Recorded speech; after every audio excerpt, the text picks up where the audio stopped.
Consequences versus punishment. Why positive reinforcement is the better option. Consequences versus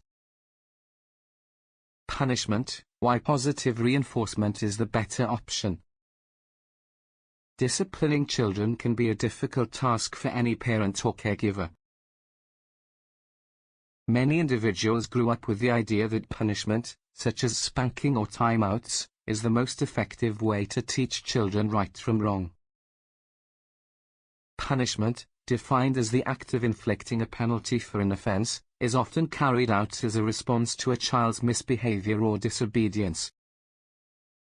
This can include physical punishment such as spanking or verbal punishment such as scolding or yelling.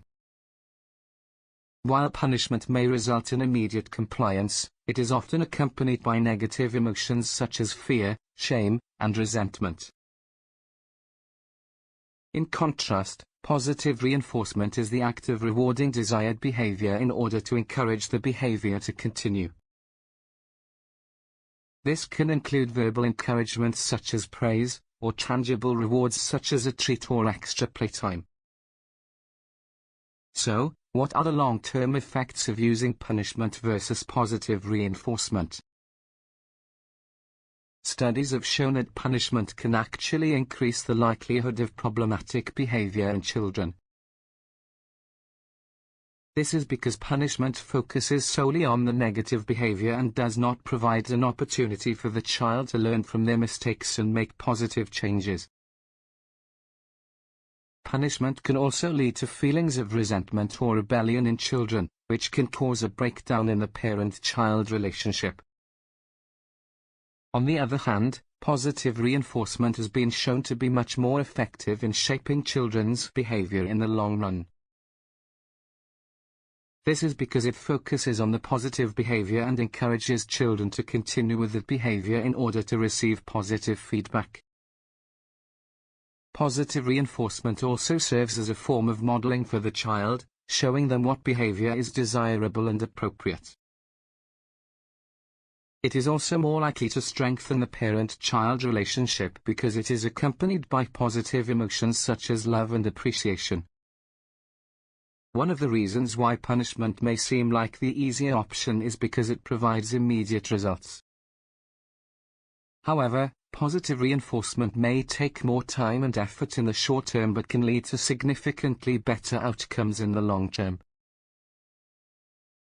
Another benefit of positive reinforcement is that it can be personalized to each child's unique personality and temperament. Rewards that one child loves may not be as effective for another child.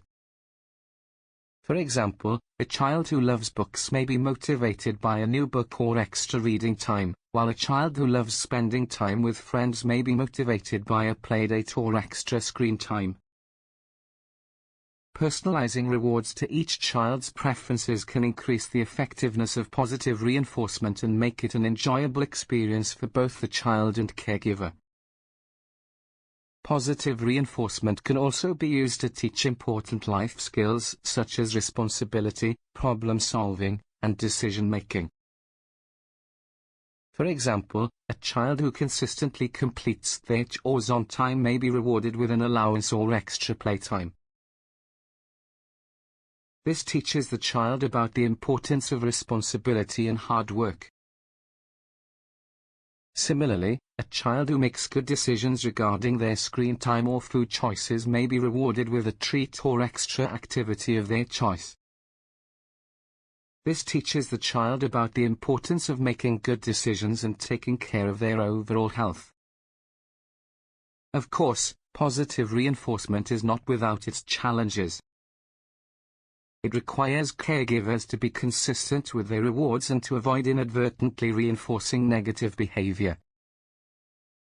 For example, if a child is throwing a tantrum in order to get attention, giving them attention may inadvertently reinforce the tantrum behavior. Caregivers must also avoid using rewards as a form of bribery, which can lead to a sense of entitlement in children. In addition, while positive reinforcement can be effective in most cases, there may be situations where punishment is necessary. For example, if a child's behavior is dangerous or harmful, it may be necessary to use punishment as a form of discipline. However, these situations should be rare and should still be carried out with the intention of teaching the child and encouraging positive behavior in the future. Moreover, positive reinforcement can also contribute to developing long-term intrinsic motivation in children. Intrinsic motivation refers to the natural tendency of individuals to engage in an activity for its own sake, rather than for an external reward or punishment. When children receive praise and recognition for their positive behavior, they develop a sense of pride and accomplishment, which can lead to a desire to continue exhibiting that behavior. Intrinsic motivation is an essential component of a child's self-regulation and lifelong learning. It is essential to understand that positive reinforcement is not just limited to parenting or caregiving. It can also be applied in educational settings, workplace environments, and a variety of other contexts. In education, teachers can use positive reinforcement to motivate students to learn and exhibit desirable behaviors in the classroom. They can use praise, rewards, or extra privileges to recognize and encourage students for their efforts and successes. Similarly, in the workplace, managers can use positive reinforcement to increase productivity and retain employees. Rewards and recognition for good performance can enhance job satisfaction and encourage employees to continue performing well.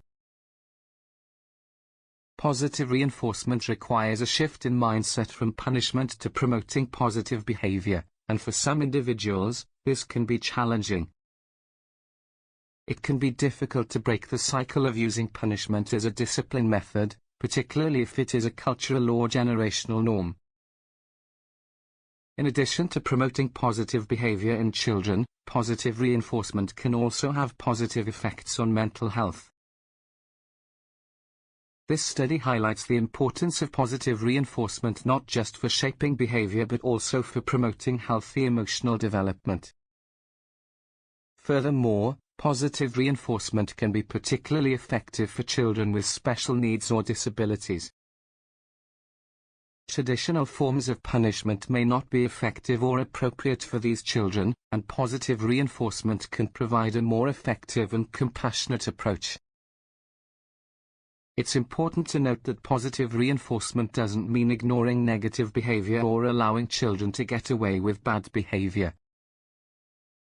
Rather, it involves redirecting and teaching children in a positive way.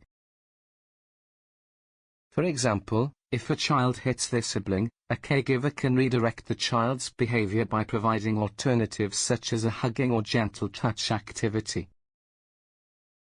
This approach can help the child understand the consequences of their actions while also providing a positive learning experience. Research has shown that the use of punishment as a form of discipline can have negative long-term consequences on a child's mental health. It can lead to anxiety, depression, and stress, which can have an impact on their emotional regulation. On the other hand, positive reinforcement can help build a strong foundation of self-esteem and confidence in children.